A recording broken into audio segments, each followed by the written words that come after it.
Sylvia and Jack got married. The formalities were actually quite simple. After they were done, the two of them walked out. Sunlight poured down from the treetops. Sylvia's heart was filled with mixed feelings. Getting married sounded quite simple in other people's mouths, but only she knew how difficult it was to get to where she was today. "Sylvia, where are we going now?" Jack turned around and asked happily. "Let's go for a walk. Are we eating out tonight?" "Of course, we're going to move," Sylvia said with some distress. "Since we're married, we'll definitely live together in the future. I don't care if you live with me or I live with you. However, if you live with me, I don't have your lap. If I live with you, it's too far away from where I work." Jack wasn't worried at all. Instead, he smiled. "I know where to go. Come with me." Sylvia was puzzled, but she still followed him into the car. However, after she started the car and asked for his address, he suddenly scratched his head and couldn't remember. "I'll call Mr. Maxwell." After he said that, he took his phone out of the car and sneakily went outside to call. After getting back in the car, Sylvia said in a strange tone, "What can't you say in front of me? We've only been married for a few minutes and you're already hiding something from me?" "You'll know in a while. I'm going to give you a surprise," Jack said very seriously. Sylvia chuckled in her heart. He already knew how to give her a surprise. Not bad. He'd improved after getting married. She drove straight to the address he gave her. It was in a neighborhood near her company.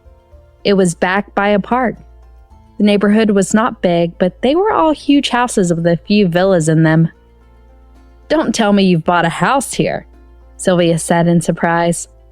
If it was true, she would still be quite happy. This place was really close to where she worked. "How did you guess it so quickly? It's not interesting."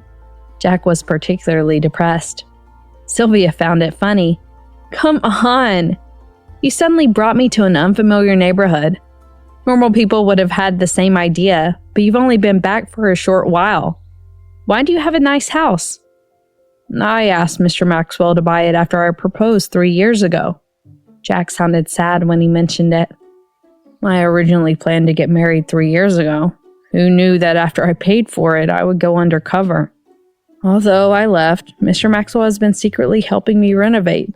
I only found out after I contacted him. He said a person like me would definitely not die."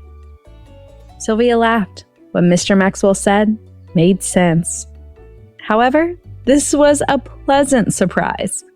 In the future, she would no longer have to live alone with Jackie in that condominium. This was a 3-story villa. Jack opened the door with a key. The yard was not big, but the maple trees were very green and the lawn was clean. He explained, "Sylvia, when I bought the house, I wanted to be close to where you work. At the same time, it had to be big. There are only villas around here, and it definitely can't be compared to your brother's and your mom's villas. We live on the 2 floors below, and my lab's upstairs. I usually spend more time in the lab, so the lab has to be big." Sylvia nodded and looked around. She really liked this place. Although the decorations were not particularly luxurious, the tone of the log color was fresh and comfortable. "Do you like it?" Jack asked expectantly. "Mr. Maxwell said that you must be tired of enjoying a luxurious house. He said that a laid-back style might make you feel more comfortable." "Mr. Maxwell has good taste," Sylvia praised. "This place is quite close to my condominium. Let's start moving here today and sleep here tonight." Jack nodded. The two of them started moving things together and then bought all of the daily necessities in the house. They worked until 11 p.m., but they felt especially fulfilled. It was the first time they had a home together and the first time they could work together for this home. They felt superb. After they were done, Sylvia lay on the sofa like a boneless cat playing with her phone. Jack sat next to her. The light brown sofa was now covered with a light green plaid sofa cover. The two of them had bought it at a supermarket this evening. "Sylvia, we have a home now." Jack hugged her and laughed foolishly. "Yes," Sylvia nodded. She looked at the big house and suddenly said, Don't put your father's skeleton and animal head in my house. I can't stand it. How can that be? I don't like those things. Jack shook his head decisively. Then can I put binoculars, spheres, stones, or something like that? All right, she forgot that he was also an astronomer. No, you must put them in the lab. Sylvia refused decisively. Okay. Jack was disappointed. His eyelashes dropped like a pitiful child. It's not that I don't like those. Sylvia thought for a while and said tactfully, when we have a child, some valuable things are not suitable to be placed casually. Children like to touch things here and there. Look at little Apple. He's a troublemaker. Oh right, he'll definitely ask you to make some Iron Man armor. Don't bother with him. Jack didn't pay attention to what she said after that. When he heard the word child, he was stunned. Are we going to have a child? But I don't want one yet. Will you stop paying attention to me after you have a child? Sylvia suddenly stopped talking. She could understand April's feelings. After giving birth to a child, there was another big child at home. She had to take care of both of them. Speak. Jack saw that she was silent and shook her arm hard. No, I will spoil you. You will always be a good baby in my heart. Sylvia held his cheek and kissed him. She said something that even she felt disgusted about. Jack's handsome face instantly turned red. After a while, he hooked her little finger and said, Then, let's go and have a baby. Sylvia chuckled and raised her arm. Carry me up. Jack reached out to carry her up, but his face turned red. He huffed and puffed as he walked to the side of the building. He panted and said, Sylvia, go on your own. I can't carry you. Damn it, she only weighed 110 pounds. Even though she was a fighter among women, she would sometimes long to be carried in his arms. Forget it. She could only accept her fate and hold his hand as they walked up the stairs. The next morning, Sylvia and Jack drove the Kipling couple to the airport. The couple knew that they had moved, so Adam reminded his son before they boarded the plane. You're married. Be mature and responsible.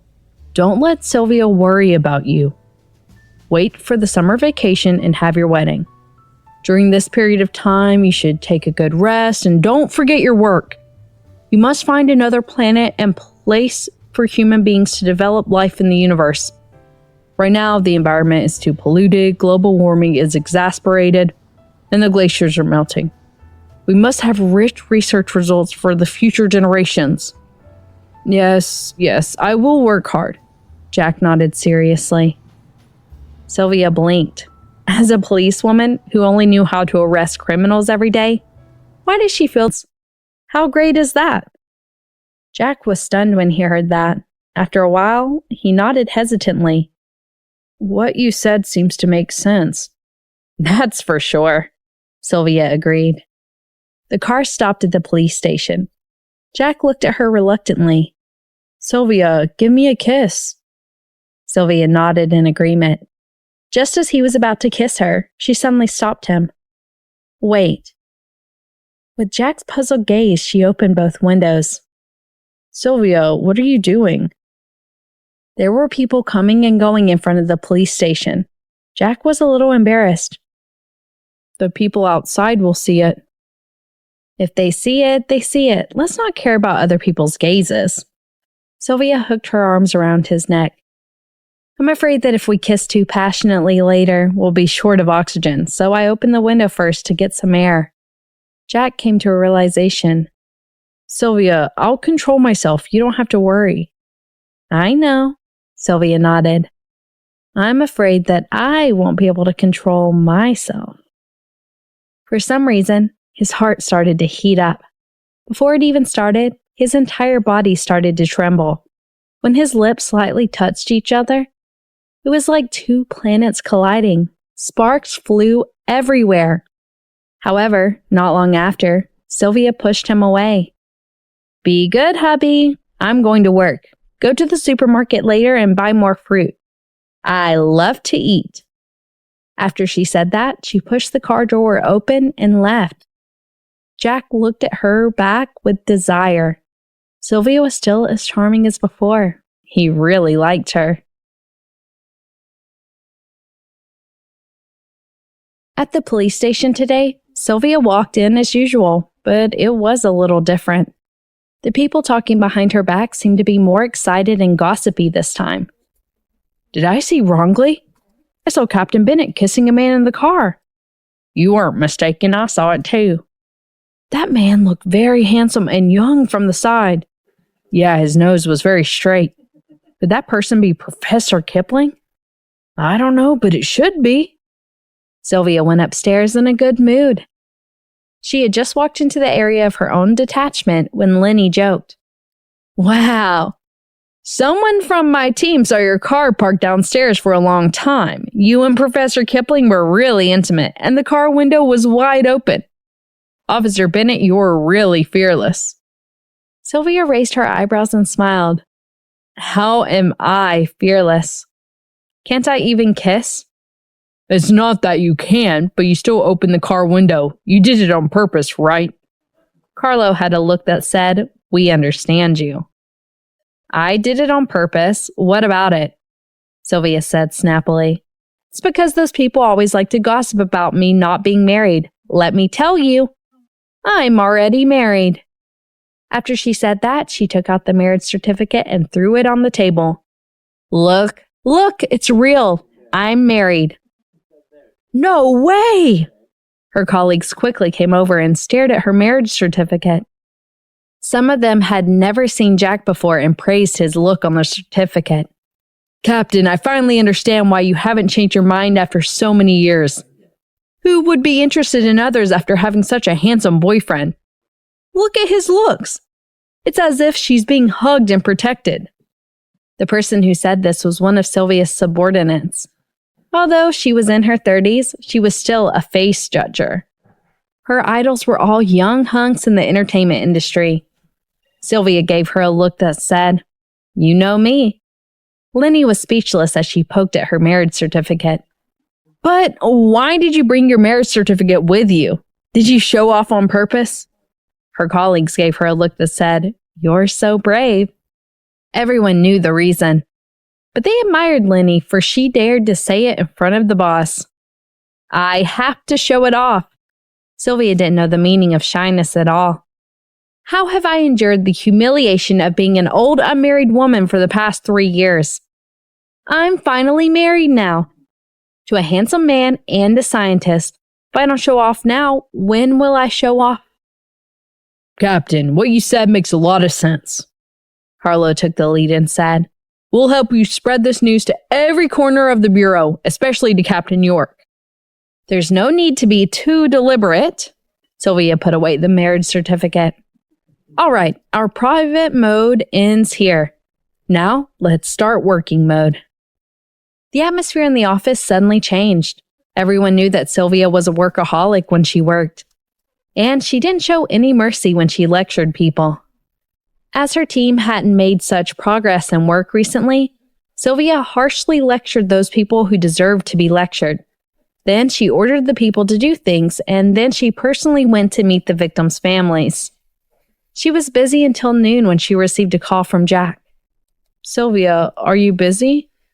"I'm fine. I'm eating. Have you eaten yet?" "No, I just bought you some fruit at the supermarket. I was planning to go back, but I suddenly got lost," Jack said gloomily. All right, she had forgotten that he had a terrible sense of direction. "Where are you going to buy fruit? Isn't there a supermarket outside your house?" "I think that supermarket's too small. I want to go to a big supermarket," Jack said. "Don't you know how to navigate? Then you can navigate back home," Sylvia reminded him. She remembered that he knew how to use navigation in the past. "Okay then, I'll navigate." Jack sighed in his heart. He thought about asking her out for lunch. In fact, getting lost was just a small excuse. Sylvia was really boring, but she was probably really busy. Okay. If you can't get home with navigation, you can look for Mr. Maxwell." After dinner, Sylvia and her subordinates worked overtime. Carlo couldn't bear but say, "Sylvia, you just got your certificate yesterday. Why don't you go back earlier today? Leave this case to us." "Yes, yes," others said. "Professor Kipling will be lonely and cold at home alone. Look, he said he got lost at noon, but he actually wanted you to find him and have lunch with him or something." Sylvia was stunned. She hadn't thought of this at first, but now that someone said it, it was indeed possible. Fine, now he was being petty, but it wasn't that she didn't want to accompany him. She really had no choice. Being a police officer was like this. If she wasn't in a hurry to solve the case, the family would be anxious, and the evidence of the crime would slowly disappear, making it easier for the criminal to get away with it. It was also not safe for citizens. 7:30 p.m. In the villa, Jack and Mr. Maxwell sat opposite each other. In front of them were 2 dishes and a soup. The room was quiet, and only the sound of little Jackie gnawing on bones could be heard. Jack suddenly let out a bitter sigh. "Ugh, it's so boring to be alone on the second day of my wedding."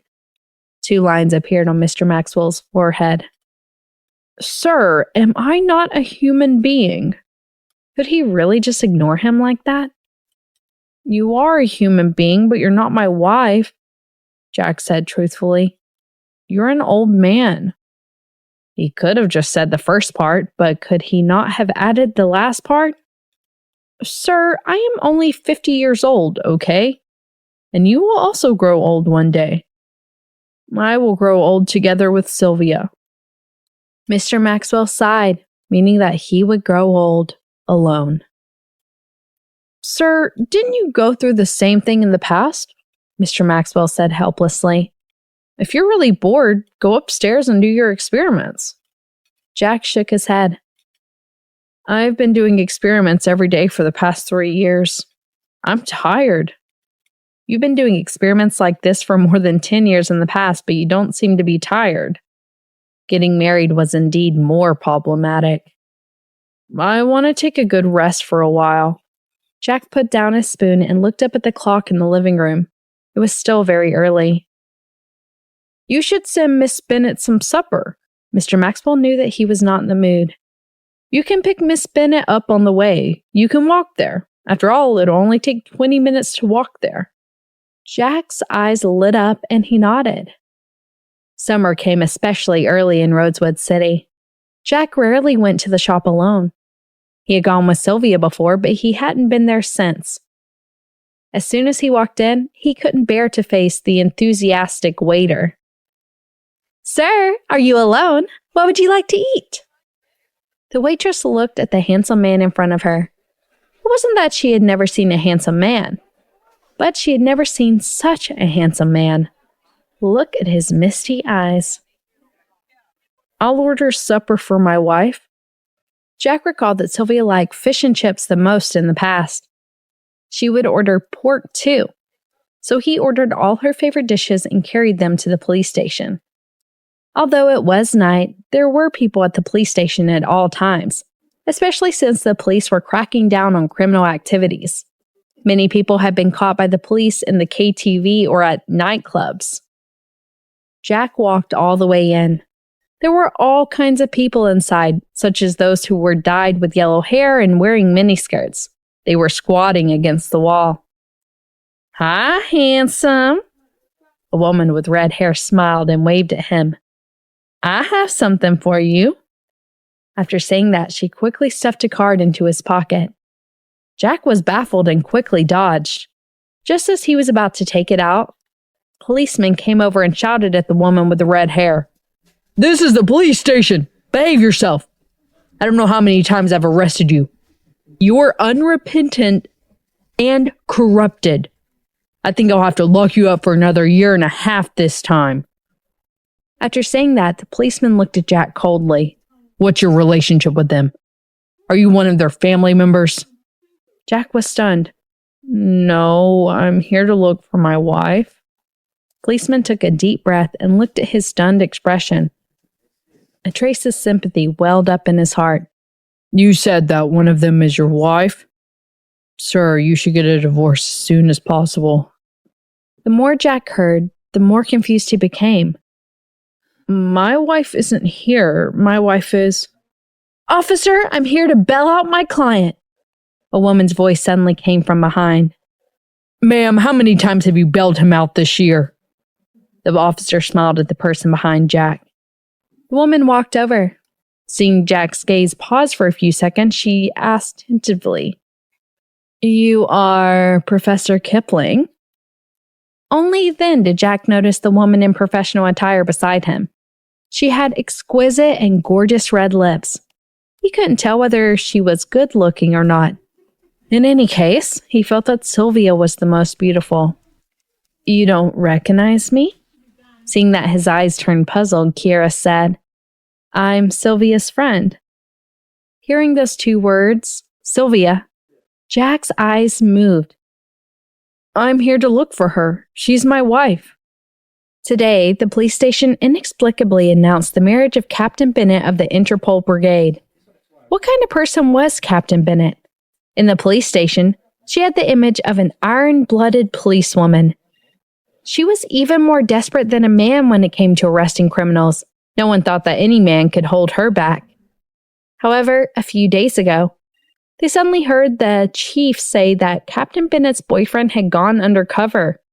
Everyone was in awe and curious about her boyfriend at the same time. Then, a man who addressed himself as her husband came knocking on their door. They carefully looked at the man in front of them.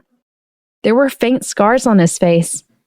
At first glance, he looked a little evil. However, upon closer inspection, this clean shirt was buttoned to the top. His hair was also clean and neat, and his facial features were delicate. He looked like a weak scholar. Who gave him the courage to marry Captain Bennett with this appearance? Was this a position that had no status in the family and was looking for abuse? Was Captain Bennett able to cripple people with one finger?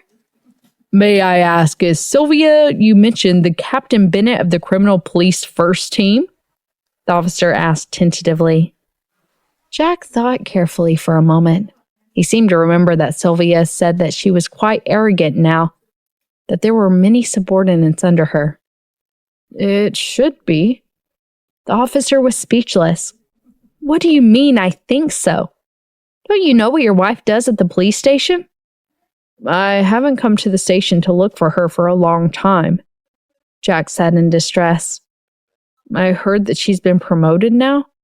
Kiera smiled and said, He's indeed talking about Sylvia. But Sylvia isn't on the first floor. She's on the third floor. Yes. Officer nodded vigorously. He sized up Jack as if he was looking at a rare animal. If he said that he saw Sylvia's hubby, would the station be shocked? Then I'll go to the third floor to look for her?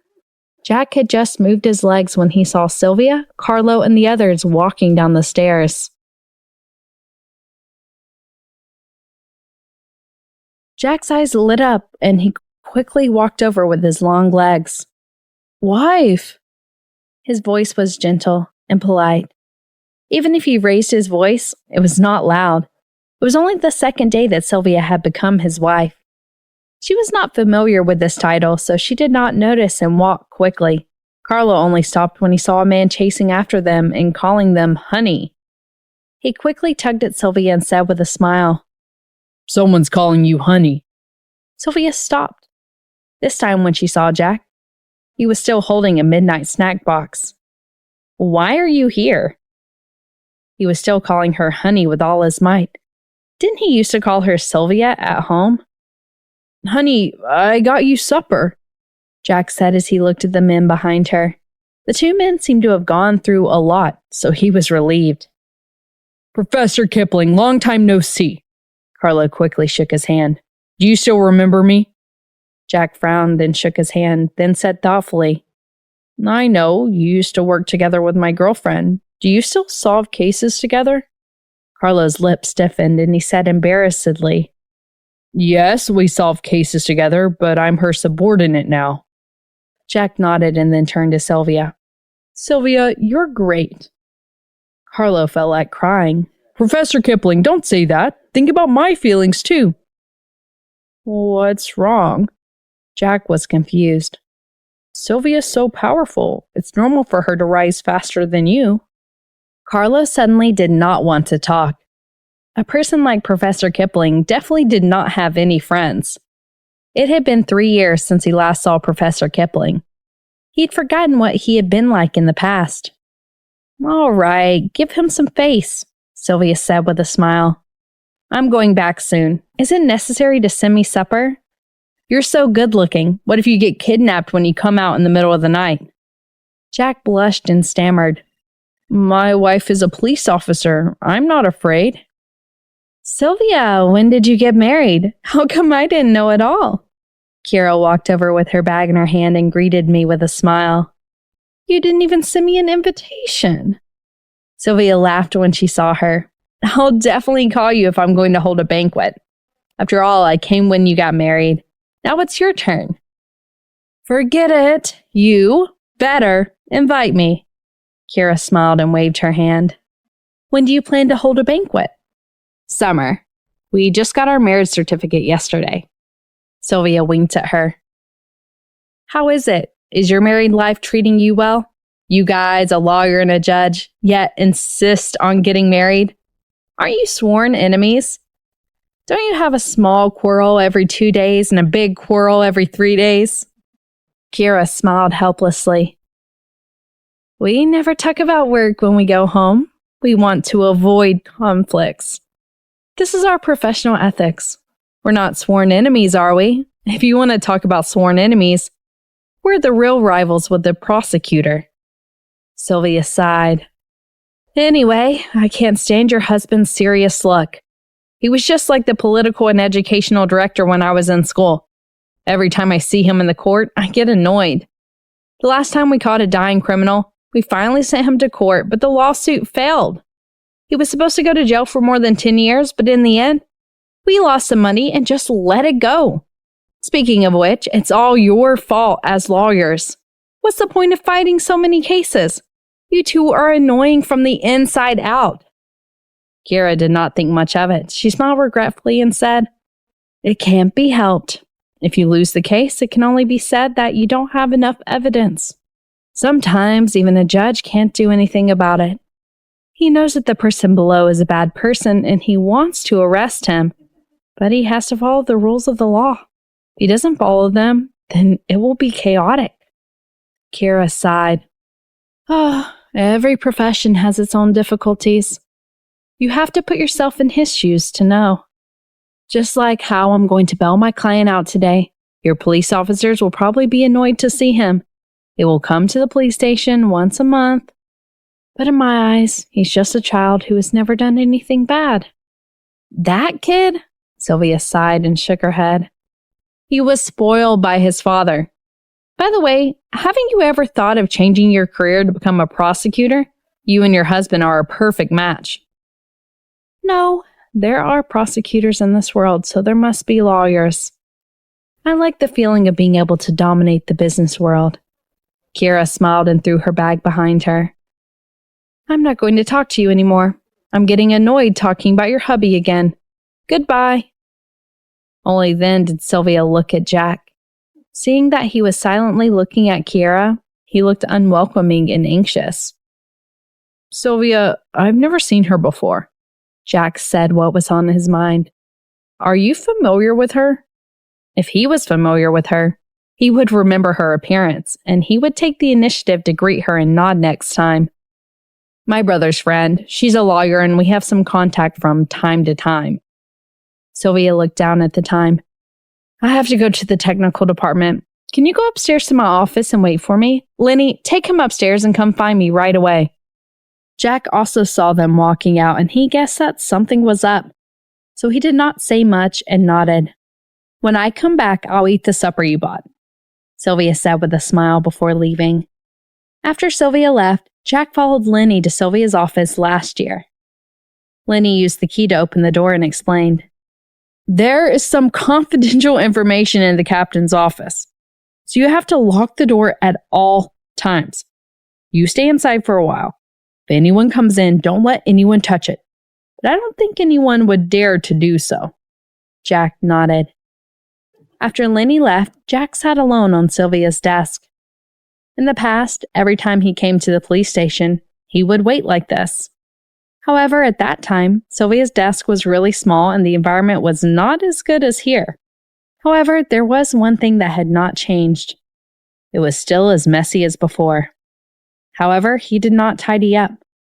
Sylvia did not like others to help her tidy up her desk because some of the information was arranged by herself. Although it was messy, she remembered the location clearly. If it was messy, it would be difficult to find it. After sitting for a short while, a woman in her 40s came knocking on the door. However, she had never seen Jack before. She asked hesitantly, "May I ask who you are?" "I'm her husband," Jack quickly said. "Oh."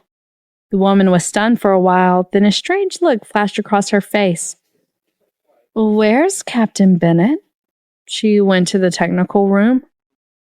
"Then she'll probably be back in a while. I have to get off work. Please give her this photo. I'm from the forensic laboratory."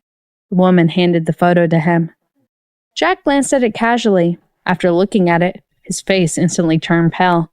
Then he bent down to look for the trash can and directly vomited. The middle-aged woman's mouth twitched. "I also wanted to remind you to not look at it if you're timid." "I'm not timid," Jack complained in a low voice. His eyes suddenly became watery. It was really pitiful to see it. "It's just that the photo is a little disgusting." The middle-aged woman muttered in her heart. It turned out that the tough Officer Bennett liked this kind of delicate-looking man. "How can it not be disgusting? It has rotted for so long." The middle-aged woman shrugged and turned to leave. Jack hurriedly stuffed the photo into the drawer and did not dare to look at it anymore. Another 10 minutes later, someone came in. "Sylvia, do you have to work so hard? It's so late and you're still not off work. It's useless even if you were in a hurry because of the fire case a few years ago." This time, it was Captain York who came in.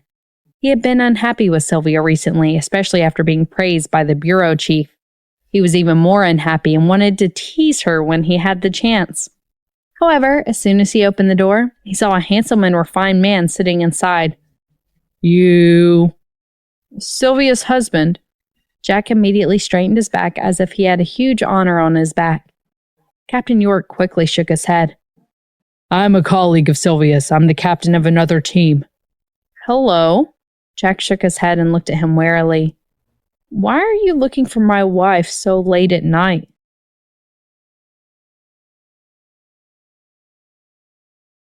Jack emphasized the words, "my wife."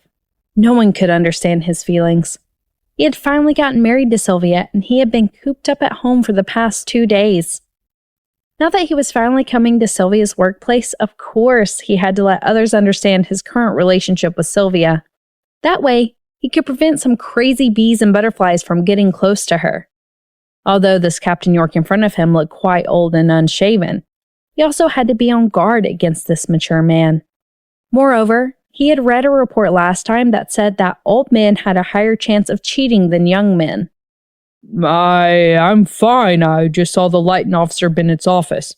I came in to take a look. It's already 9 o'clock and Officer Bennett's still at work. She's really hard working," Captain York said with a fake smile. "You don't mind at all?" Jack frowned. He felt that this person's words were strange. He did not like it. But this person came in when he saw Sylvia's office light. What did he mean? Could it be that he was interested in Sylvia? Right. He even asked if he minded. Could it be that he wanted to sow discord between him and Sylvia? Jack suddenly sat up straight and became energetic. Fortunately, he had been undercover for 3 years and wasn't as dumb as before. Now he could analyze things.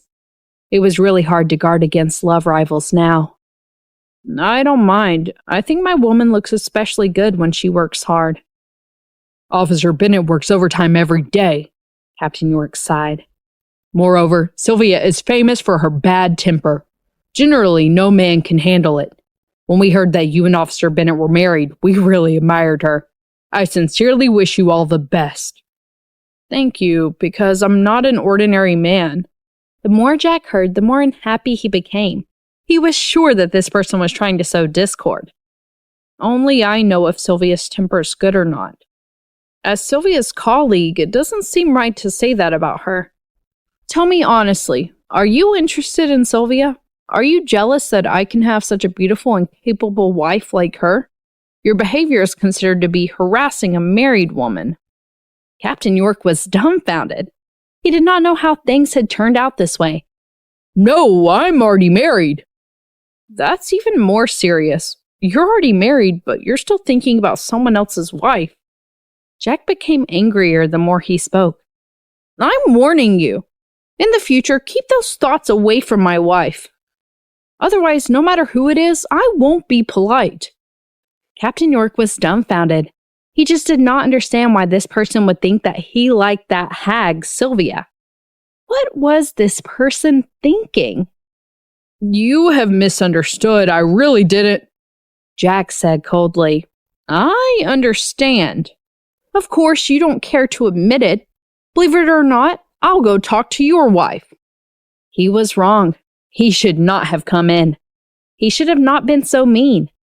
This Professor Kipling was completely delusional. He was even scarier than Sylvia. Oh my God, his wife was also a hag. If Jack really went to look for her, he might not even want to go home. What's wrong?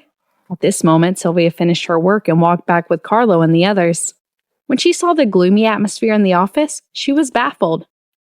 Captain York, what are you doing here? She stared at Captain York warily. Are you trying to bully my hubby when I'm not around?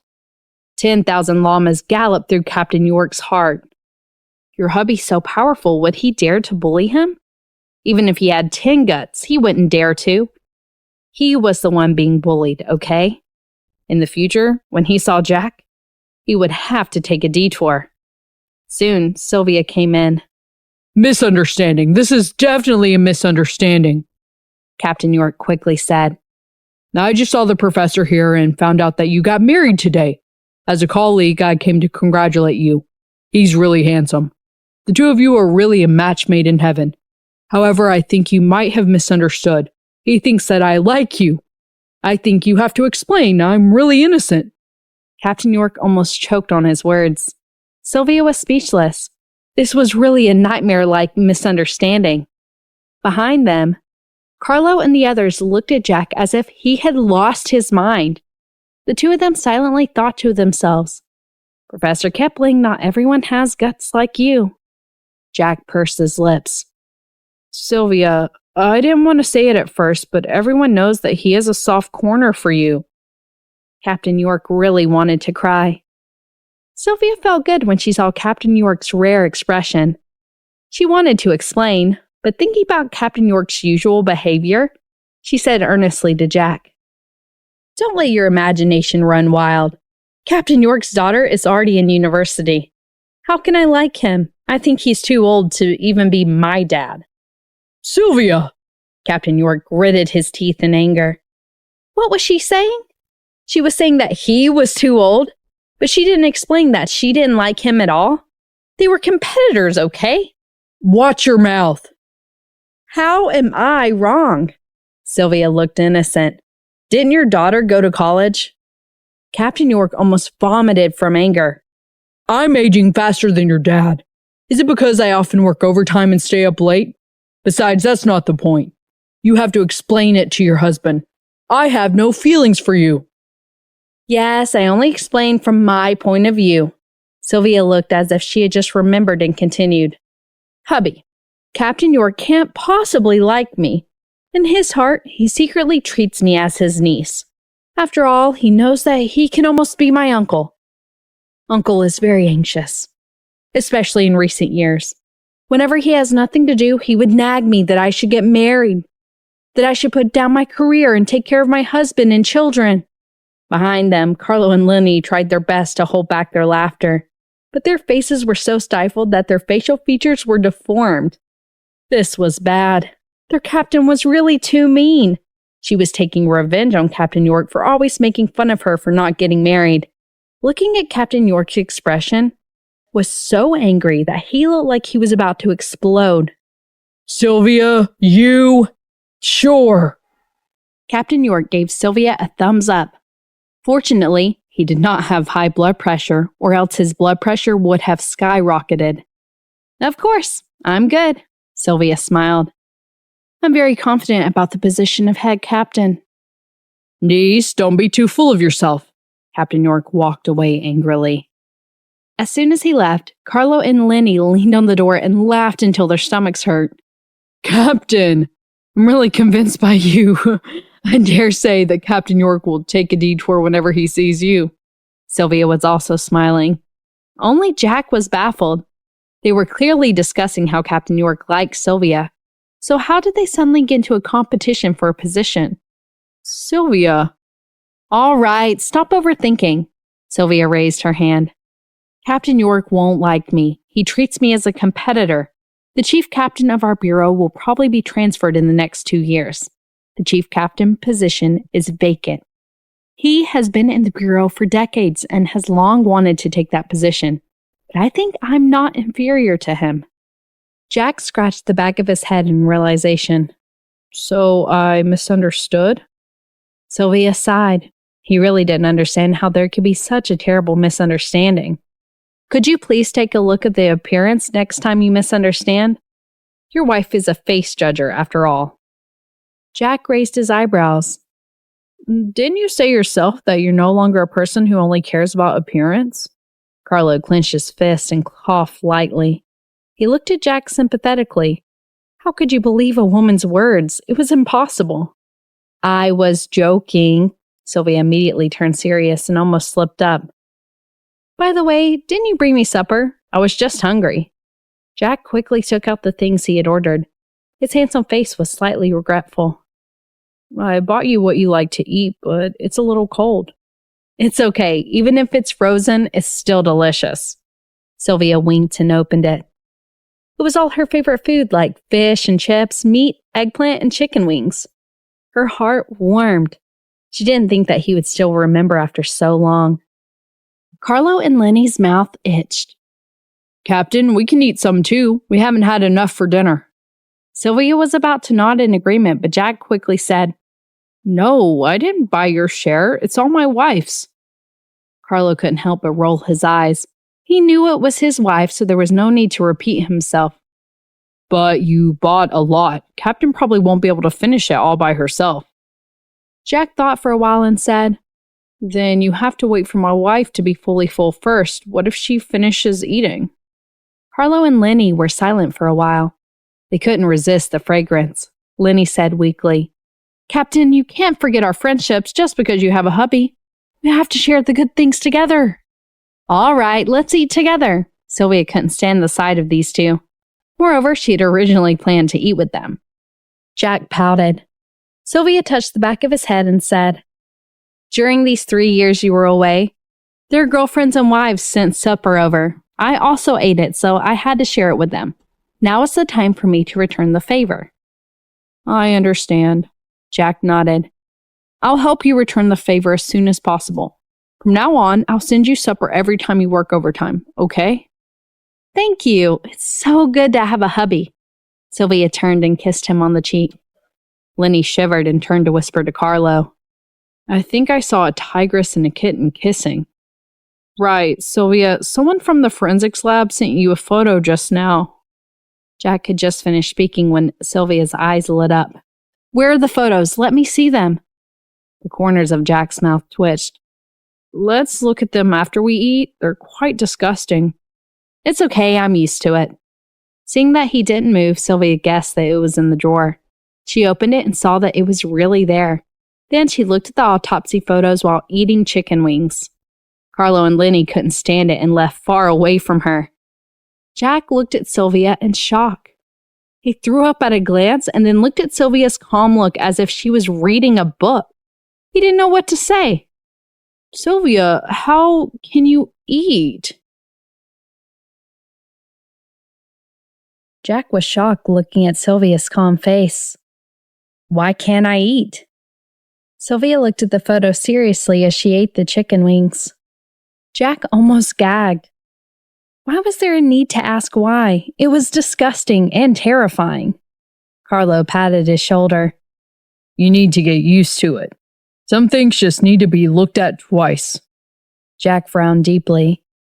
Then why are you guys hiding?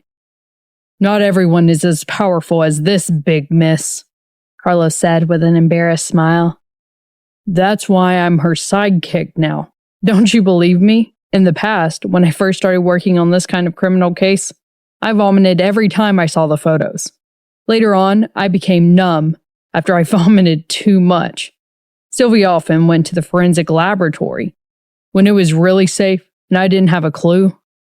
She would personally go because sometimes the forensic doctors aren't as sharp as police officers. Jack's heart twitched as he listened. His wife was really strong, but the stronger she was, the more his heart ached. Why are you calling me Big Miss? You're 3 years older than me, okay? Sylvia raised her head and rolled her eyes at him. Lenny, go take a look at the photo. Tell me what's wrong tomorrow morning. Lenny immediately looked tearful. Captain, don't rely on me for everything. You guys just don't have enough confidence. So without me around, there's no progress in the case, Sylvia said snappily. In a few days, I'll need to apply for leave to go on vacation. I'll have to hand this case over to you guys. Vacation? Lenny was stunned, but when he saw Jack's happy look, he instantly understood. Are you going on a honeymoon trip? It's pretty good. Captain, you've been tense all the time, so you should relax. Don't worry, I'm sure you'll be able to solve this case when you come back. I hope so, Sylvia said calmly. You don't have to promise me since the person who died wasn't me. You have to live up to the salary you've received, the uniform you're wearing, and the family members of the deceased who have faith in us. Lenny immediately became serious, and Carlo also felt a wave of admiration. Perhaps this was also the reason why Sylvia had been promoted faster than him, and Jack, who was listening by the side, felt an upsurge of emotion. All right, it's very late today. Let's go back. Sylvia picked up her bag and stood up. Honey, let me help you carry it. Jack quickly helped her carry her bag. When Sylvia locked the office door and walked downstairs, Jack said sincerely, Sylvia, I've realized that you're really great. I want to learn from you, and I also want to live up to my profession. We have different professions. Sylvia held his hand. It was a cold night. You're a scientist exploring and understanding the unknown while we're maintaining order. Only when we maintain order can you use science to lead us further. Jack listened in a daze. He carefully thought over Sylvia's words and suddenly felt that they made sense. Sylvia, I will work hard, Jack said seriously. I will develop many scientific research projects that are beneficial to humans. Sylvia smiled and nodded. I will honor you. Jack suddenly became shy. His right hand pulled at his ear. He had been holding Sylvia's hand, but now he was holding her waist. Just then, someone walked over. The person was staring at the two of them. Jack immediately said, I am her husband. The other party was baffled and quickly took a few steps toward the two of them. Sylvia was puzzled. You know him? I don't know him. Then why are you talking to him? He kept looking at us. I thought he was your colleague. Jack looked confused. Sylvia was speechless. He's not my colleague. I don't know him at all. Sylvia didn't know whether to laugh or cry as she sighed. Actually, there's no need for you to go around telling people that you're my husband. I didn't plan to hide it. Everyone should know that I'm married. Jack's face turned red as he looked at her blankly. Sylvia took out her marriage certificate from her bag. I brought it to the police station today for everyone to see.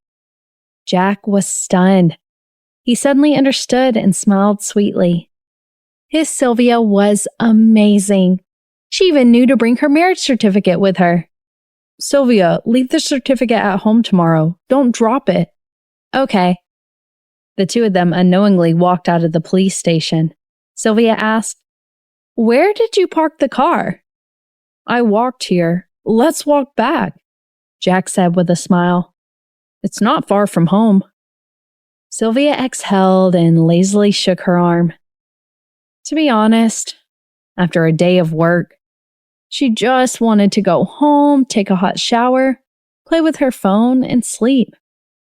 However, seeing Jack's expectant look, she still nodded. The two of them walked side by side on the streets of the early summer. The nightlife had begun, and the streets were filled with flashy lights. Sylvia suddenly felt very calm. She didn't remember how long it had been since she had been so relaxed and had a quiet walk with her beloved. In fact, it was quite beautiful.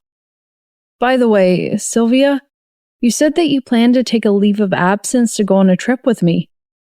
Have you thought about where you want to go? Jack asked expectantly. How about Tibet? Sylvia turned to look at him. Can you handle it? Of course I can handle it. Jack was extremely happy when he heard that. Don't you believe me? I used to go to Mount Kailash with my mother to observe the stars. Really? Sylvia was very surprised. She remembered that the altitude there was very high. Good. How long ago was your trip? About 7 or 8 years ago. Sylvia looked up and down suspiciously. It's been so long. Are you sure you can still take it? After all, you're a man in your late 20s now. Jack was instantly unhappy when he heard. Sylvia, what do you mean? Why do I hear doubt and distrust in your words? That's right. Although I'm in my late 20s, I'm still far from 40.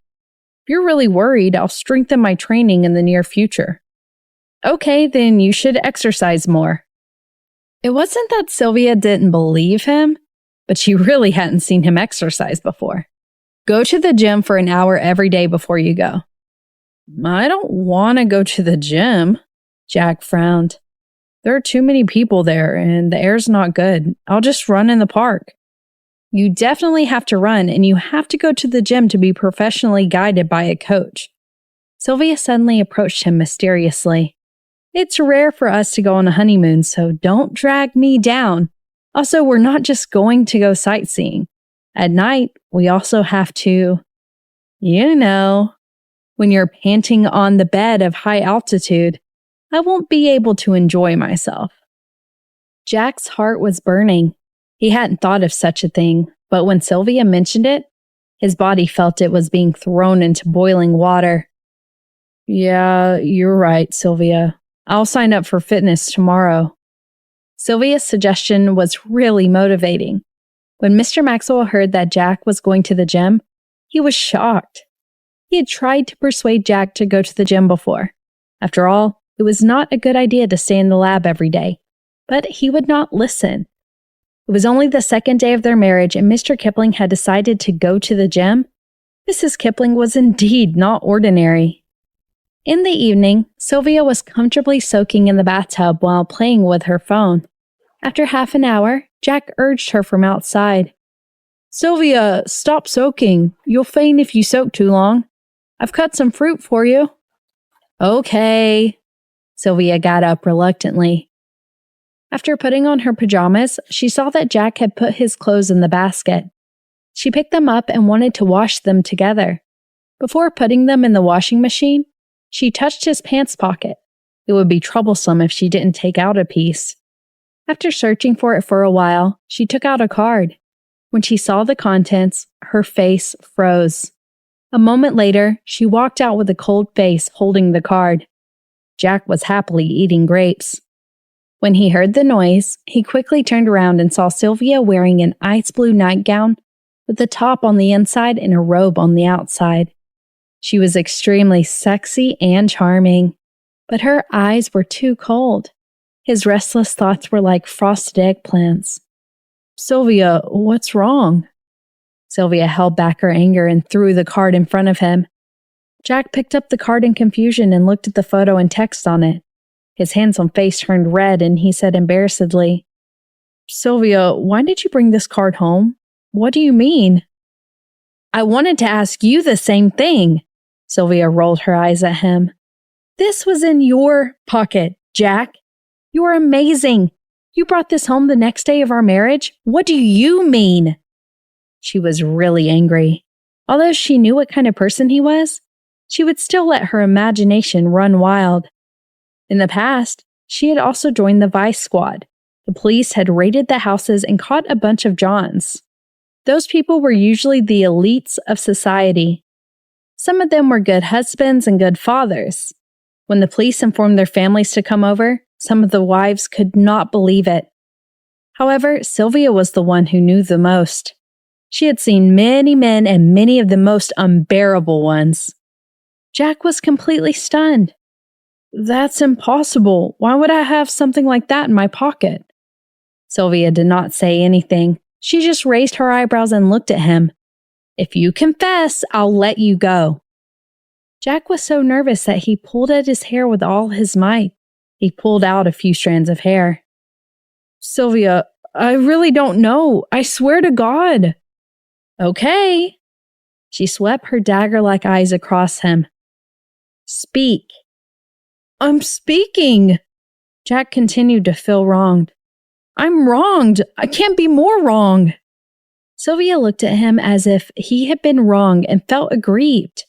Then this thing wouldn't have appeared in your pocket for no reason, right? You'd better think hard. If you can't think of anything, go sleep in the guest room tonight. Jack was anxious when he heard that. It was only the second day of the registration and he was already sent to sleep next door? How could he sleep? He went to sleep in the guest room. Sylvia was not having any of it. The next day, Jack went to the gym. By the way, can you tell me your main purpose for working out? Coach suddenly said. Is it to become fitter, or to ease your lumbar pain, or to gain weight and strengthen your muscles? Jack remembered his main purpose and blushed. Of course, he was embarrassed to tell the truth. After all, this was a private matter between him and Sylvia. After thinking for a while, he said vaguely, Well, I'm going to Tibet. My wife is afraid that my body's not good enough, so I want to be stronger and more powerful.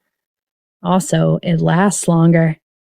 The coach understood right away and immediately arranged for him to exercise every day. After working out, Jack was much more fulfilled every day. However, whenever Sylvia worked overtime, he would basically send Sylvia supper. It did not take long for many people in the police station to know that he was Sylvia's hubby. Jack felt every time he went to the police station, there would be people talking behind his back. At first, he did not understand what they were talking about. Later, when he was in the bathroom of the police station, he suddenly heard two men's voices coming from outside. I heard that Jack's here again. Isn't that right? Recently, he comes often with supper. He has guts. Don't you think it's tiring to marry an arrogant woman like Sylvia? She's even more powerful than most men. Can you take it? Hey, don't say that. I see that Professor Kipling is like a punchbag. At home, he's definitely afraid of his wife. You're right. He might be as obedient as a dog. But if it were me, I definitely wouldn't be able to take it. That's not how it should be said. Sylvia's family's rich. I heard that Sylvia will inherit more money than she can spend in her lifetime. The more Jack heard, the angrier he got. His stomach was originally hurting, but now he was so angry that it stopped hurting. He did not care what others said about him, but he hated it the most when others talked about the woman he cared about behind his back. The bathroom's partition door was suddenly pulled open. The two men outside looked back and their legs trembled with guilt. However, the two of them looked at each other and quickly calmed down. Anyway, Jack looked very weak. Jack walked between the two of them with a straight face. Do you know why many men like to talk about women behind their backs? After a pause, he looked around coldly. Because they're not as good as that woman. They're jealous and salty. They can only talk about people behind their backs to relieve their depression. The two men's faces turned green at the same time. They were about to speak. Jack interrupted them and continued. Do you know why I dared to say that? Because my wife is that woman who is so full of herself. My wife is really good and capable. She will stand up for me if I'm bullied. I can't even suffer any grievances outside. At home, I was placed in the palm of her hand and well protected by her. That's why I will repay her equally well. Why do you think my wife is so good? She solves more cases than you, and her level is higher than yours. Her family's conditions are also better than yours. The hubby she found can even piss far away from you." The two men were choked by him until their faces turned red. They stared at him and didn't say a word for a long time. Only then did Jack smirk. "Also, my wife does have a lot of money. She really has a lot of money. I can earn a lot of money, but we don't lack money at all. Money's just a number in our eyes. You won't understand. Oh, right. Next time, don't gossip about my wife behind her back. Otherwise, I'll record it and find your boss." He walked off with his head held high. The two men were so angry that they wanted to rush over and beat him up, but they did not dare to.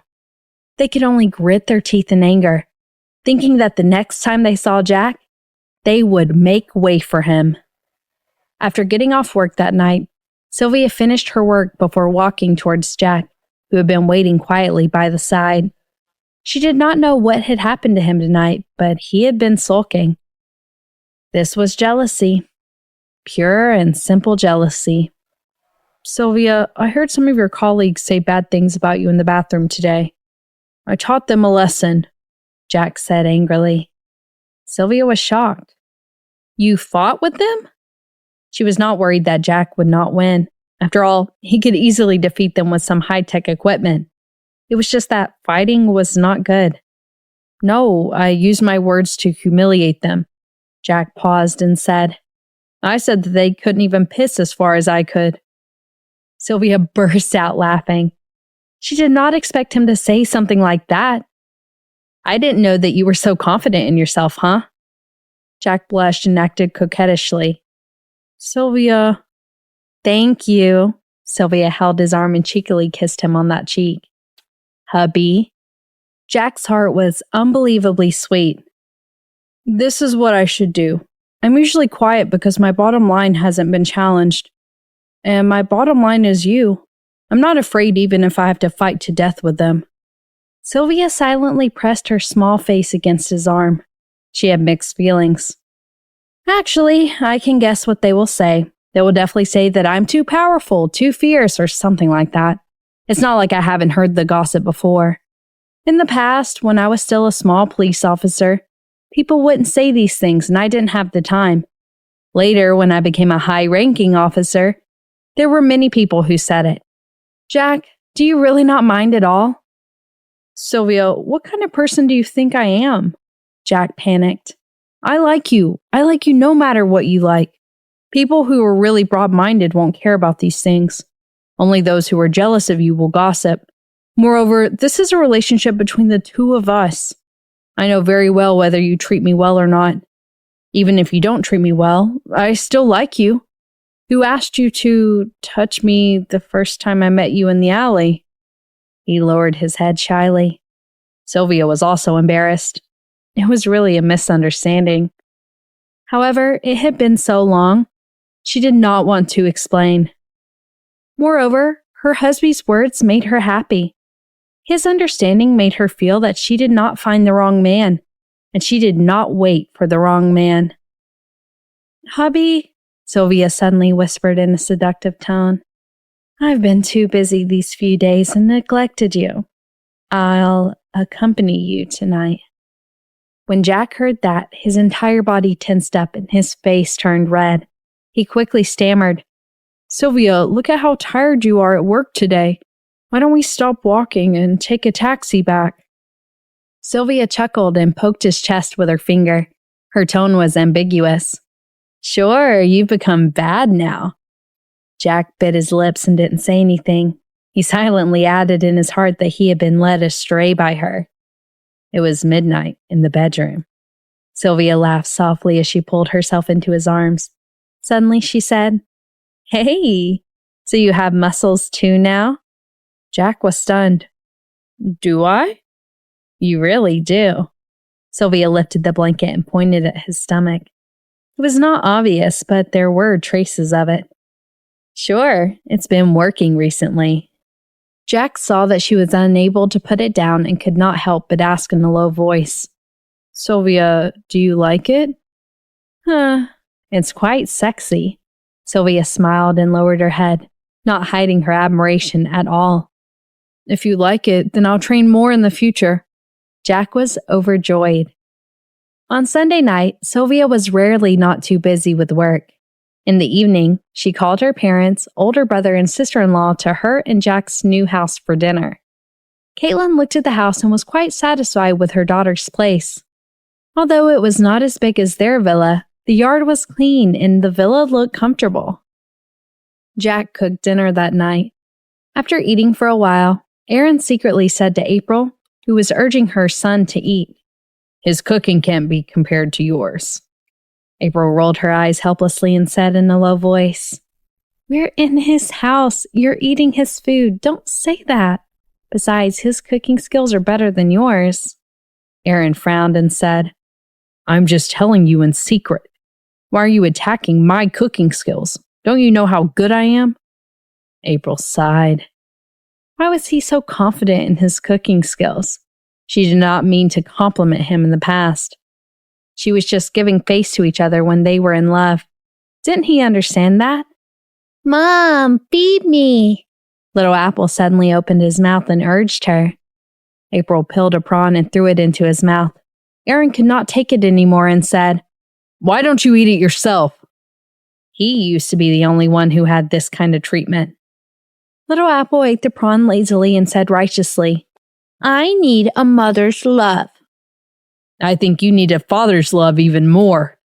Erin picked up a large piece of bitter gourd and stuffed it into his mouth. Eat all of it.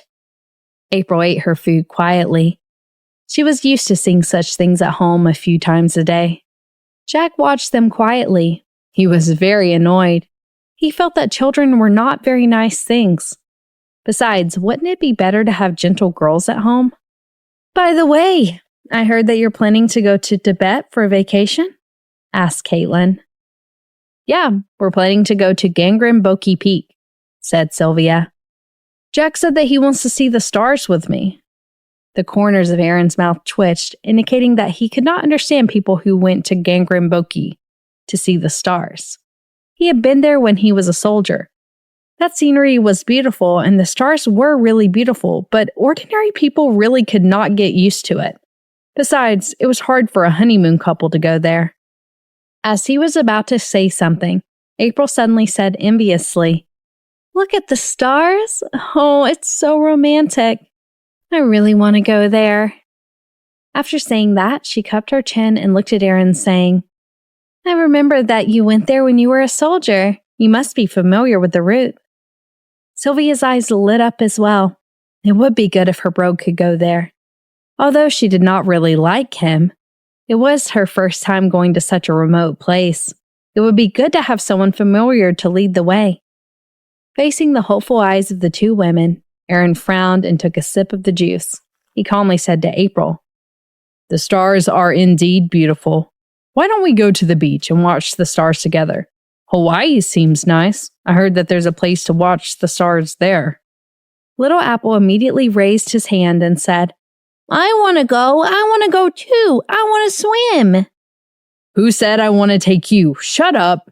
You can stay at home with your grandma, Erin said coldly. Little Apple puffed up his cheeks in anger.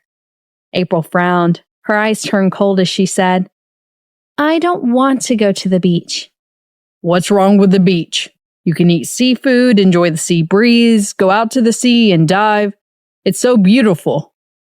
Erin really could not accept going to a place like a plateau. He thought that Sylvia must have hit her head. She and Jack would definitely come back with dark skin. Their skin was not fair to begin with, so they would definitely become like plateau people. It was their honeymoon. She should be going to the beach with her hubby in bikinis and living an extraordinarily sweet and flirtatious life. April clenched her teeth. She did not want to get angry. After all, this was Sylvia's home. But seeing Erin like that, she couldn't help herself. We've been married for a few years. Little Apple's in kindergarten now. Every time we go out, we go to the beach. The first time, we went to Australia. The second time, the Maldives. The third time, Palau. The fourth time, Greece. Aaron nodded in satisfaction. They're all beautiful, romantic, and high-end places. I really want to go again. I didn't think that it was a good idea at first, but now that you've said it, I feel like I'm really interested as a husband. It would be perfect if I went to Hawaii again. April's words were stuck in her throat. She really wanted to rip her hair out at that moment. After a while, Caitlin swallowed her food and coughed. She was really embarrassed. As a mother, she had a son who wanted to be slapped to death. It's true that we go to the seaside every time. I think we can change places occasionally. The scenery in Tibet's really beautiful. The desert scenery, the scenery in the Arctic, and Northern Europe are all nice. It's also good to go to Europe to shop and see art exhibitions. Of course, going to Africa to see wild animals is also a good choice. April nodded vigorously. Luckily, her mother-in-law understood her. Sylvia agreed. The beach is beautiful, but it's boring to go to the beach every time. In fact, the sea looks the same. If we go somewhere else, the blue sea will turn pink. David could not help but nod as well. Indeed, he would get sick of it if he were her. Aaron did not think much of it and said, "You're not me. You wouldn't know how happy I feel at the beach." It would be nice to go to the beach. When he was free, he could watch April wear a bikini and swim in the sea with her. Besides, she did not wear much at the beach, so it would be more convenient at night.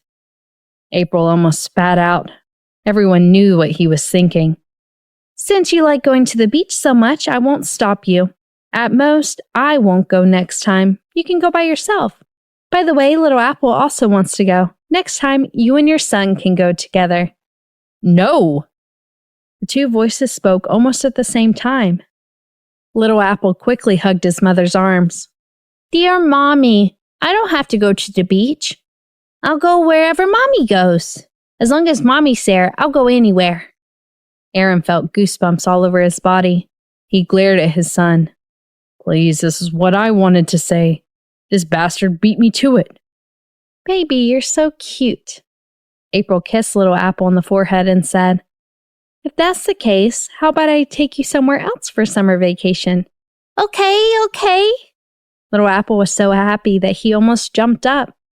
Aaron looked sullen and said, April! April glanced at him. What's wrong? You don't want to go, do you? Oh, right, I forgot. Don't you like going to the beach? Okay, let me know when you're going to the beach today. Have fun! Aaron was speechless. If she did not go, who would he go with? Who would he go to see in a bikini? Would other women look better in a bikini than her? Sylvia, Caitlin, and the others looked at Aaron's face, which looked like he had eaten shit. They could not help but laugh. Jack, who did not really understand what April meant, took a bite of the food and said, What's the point of going with a friend or a person if you don't go with your wife? Aaron glanced at him silently. Of course, there was no point in saying such nonsense. Sylvia stabbed him silently. If my sister-in-law doesn't go, maybe only my brother will go. After all, very few people are willing to be friends with my brother. The only one, Richard, is already married and has found his true love. He doesn't need to unconditionally tolerate my brother anymore. Even without him, he still has his wife and children to accompany him. Jack nodded in realization and said, Brother, so you're just like me. Aaron sneered twice. Who's just like you? Can you even compare to me? You're a person that no one likes except for Sylvia, and I'm always the center of attention wherever I go. The difference between you and me is that there aren't many people in this world who will cooperate with me to be friends. Aaron really didn't enjoy the meal. After dinner, Sylvia brought the dishes to the kitchen. Jack washed the dishes. Caitlin and David took Little Apple to the living room to rest, while April helped clean up the table. Aaron walked to the side with a cold face. He lowered his voice and said, April, you've gone too far. April blinked. Aaron continued, What's there to go to somewhere within the country for? We're going to Flaming Mountain in the summer. Do you want to bring my son home like a dried raisin? April was speechless. I didn't say I wanted to go to Flaming Mountain. There are many places here like the waterfalls. So you want my son to be taken away by the water monster? Aaron sneered. April rubbed the space between her eyebrows and said, That's just a rumor. Every year, many people go there for tourism, but their children were not taken away. Aaron crossed his arms across his chest and said, They're lucky. You don't have to care about yourself, but you can't ignore your safety. April chuckled. She really wanted to throw a rag at his face and say, Then I won't go. I can go to Europe. Aaron leaned against the table lazily. He turned his eyes to her with half of his handsome face. That's why you women don't know how to care about the international news. We have to talk about the refugees in the Middle East. Ever since Europe took the refugees in, the whole of Europe... Shut up, April said. If not, I'll put a rag over your mouth. Aaron pursed his lips and kept a distance from her, in case she really did that. April was so angry that she was about to go crazy. I can't go here. I can't go there either. Frankly speaking, you just want me to go to the beach with you. No matter how beautiful the sea is, no one can stand to go there every year. Look at Jeffrey and the others. They're either going to watch the cherry blossoms or bathe in the hot spring, go to see the snow, go skiing in Switzerland, or go to Dubai.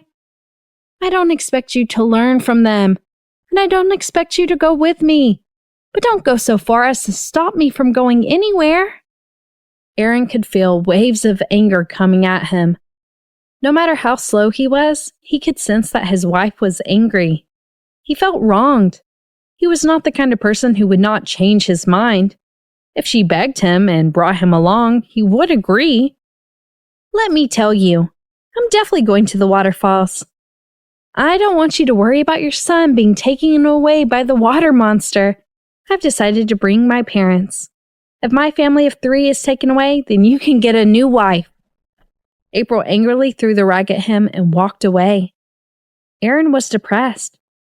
The two of them did not make much noise, but because April really did not look well, Sylvia walked to her brother helplessly and said, Brother, did you have too good a life after marriage?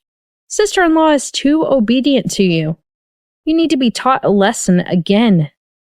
It's all your fault for going to Tibet. Aaron looked at her and sneered. I hope you'll turn into the color of red stone in the sun and wind. Sylvia was speechless. He was too evil. Even in her own home, she had to be polite to her guests, so she did not want to talk to him anymore.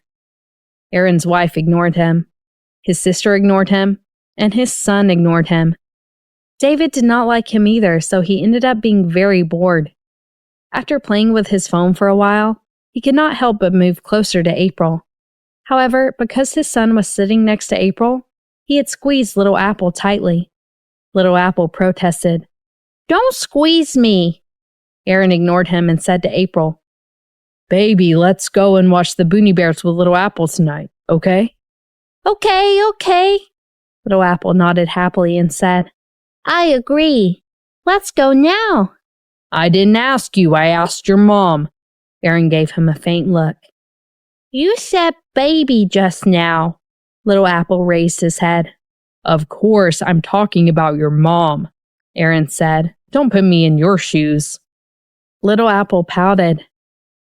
April rubbed the space between her eyebrows and said coldly, Take Little Apple with you. I'll go home later. Little Apple tugged at his mother's sleeve and said, Mom, are you going? I don't want to go with Dad. He's boring and doesn't know anything. Aaron sneered. He did not need to understand those childish movies. However, it was better for him to remain silent. After all, he did not want to go without April. To be honest, he was not interested in movies like the Boonie Bears. He just wanted to use his son to please his wife. April looked at her son and sighed in her heart. Although she was angry with Aaron, it had been a long time since they went to the movies together. All right, I'll go with you, she said. Aaron heaved a sigh of relief and said, I'll buy the tickets then.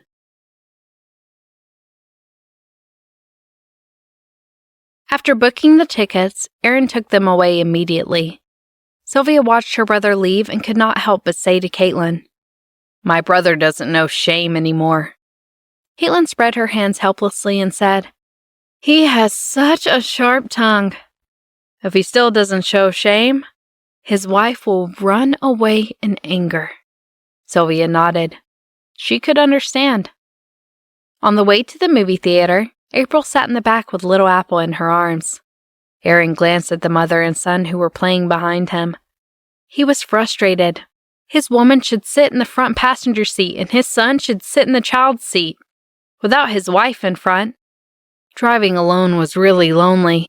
Besides, the two people behind him did not even talk to him. He was very depressed. Ever since he had a son, he often felt that he was unnecessary in the family. The older his son was, the more obvious his mood was. When they arrived at the cinema, Little Apple immediately dragged April to buy popcorn and Coke. There were also Haagen-Dazs beside them, and Little Apple also wanted some. Aaron stopped him and said, "You can only choose between popcorn and Haagen-Dazs." Little Apple scrunched up his little face and looked at his mother pleadingly. "Your father is right. You can only choose one of the two." April squatted down and said gently to her son. Little Apple pouted. Aaron smiled smugly. He was so happy that his wife agreed with him. April coaxed him. "Baby, you can only eat one of them today. Next time I'll bring you to watch a movie and choose the second one. You won't have any expectations after eating all the good stuff at once." "All right, I listen to Mom. I'll choose popcorn." Little Apple had no choice but to nod obediently in front of his gentle and beautiful mother.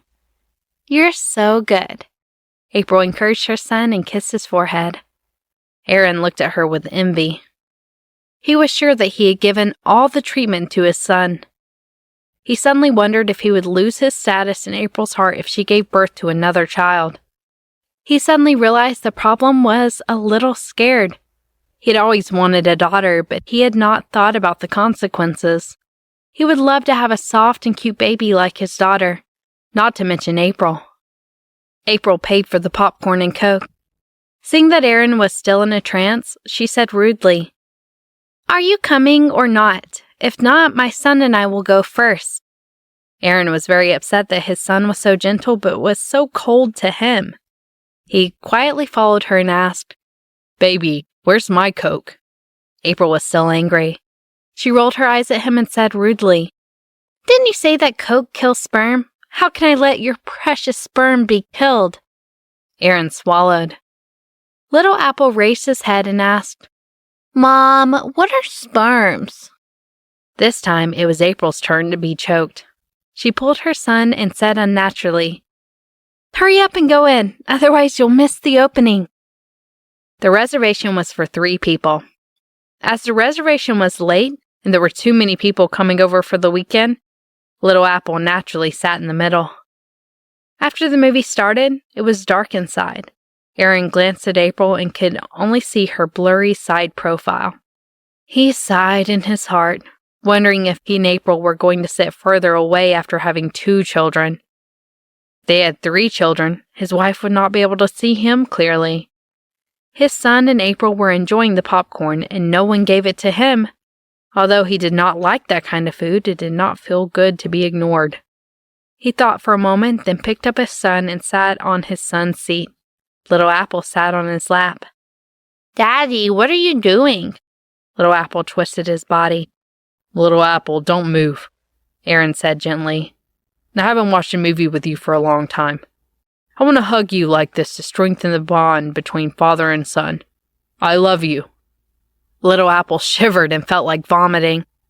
April shivered as well. After a while, Little Apple said to April, "Mommy, is Daddy sick?" April patted her son's small hands, thinking that his father was not sick.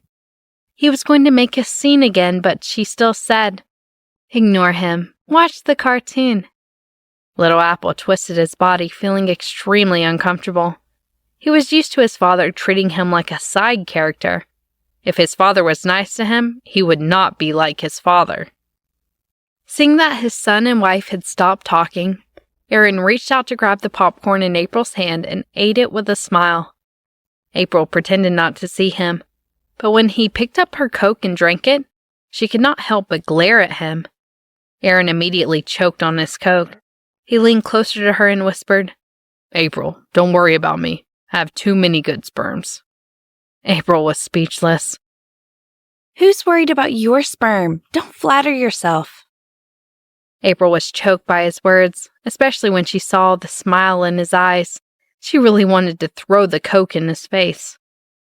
"Do you know we're fighting? Do you know that I'm angry with you?" April, don't look at me like that. Are you thirsty? Drink it. Aaron handed the Coke to her. April resisted the urge to bite him. She said expressionlessly, "Go ahead and drink it. I don't want to drink it anymore." It's good that you don't want to drink it. It's not good for your health. After saying that, Aaron drank the Coke. He really did not think it was good, and neither did it taste good. However, because April had drunk it before, he did not want to waste it. April was so angry that she almost fainted when she saw that he had drunk all the Coke. She could not help but say, "It's almost 2 hours into the movie. Are you trying to kill me with thirst?" Aaron paused for a second, then remembered she had run out of water. "I'll go out and buy you some water," he said. "I don't want water," April said irritably. "I want to drink that iced grapefruit from that time that we went to the new capital city last time." Aaron frowned. The new capital city was too far away from here, and it was on the other side of the river. It would take him a whole hour to drive back and forth, and it was even further by subway. April, stop it. You're not possessed by Winnie. Only a woman like Winnie would make Jeffrey go out and buy milk tea in the middle of the night, especially after hearing that Winnie was pregnant.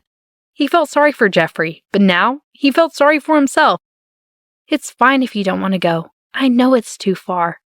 April chuckled, her voice unspeakably cold. "I don't have a good life like Winnie. My life is tough.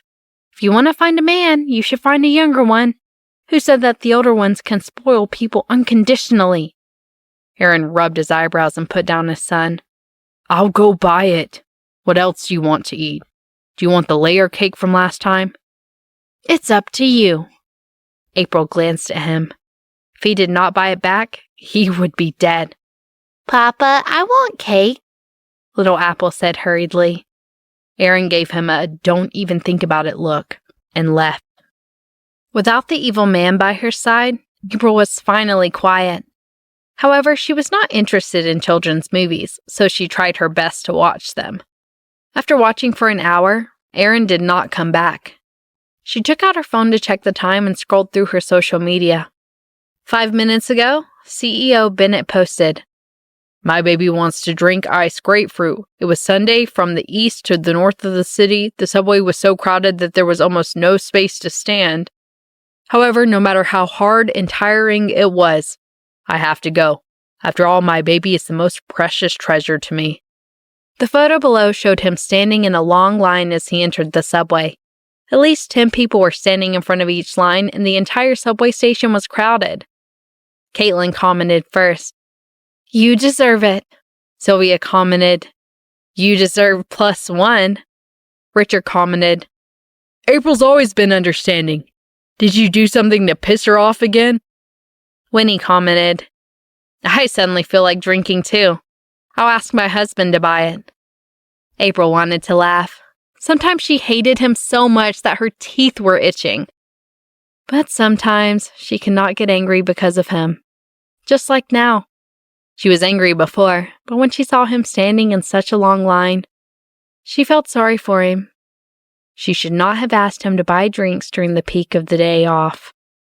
At the end of the movie, April held Little Apple's hand and walked out. Aaron appeared with his face covered in dust. He did not look too good. He was sweating profusely and his shoes were full of shoe prints. When he was in front of April, he handed the paper box to her and said, "April, the subway's too crowded. The cake box is a little deformed." April sighed in her heart. She took the cake and iced grapefruit and said, "All right, let's go back." "April, I'm so tired." Aaron put his hands on her shoulders, bent down, and said, "Do you want to kiss me?" April felt sorry for him at first, but seeing his dirty look, She stepped on the back of his shoes and said, "Have you forgotten how you offended me tonight?" Aaron frowned in pain and did not say anything.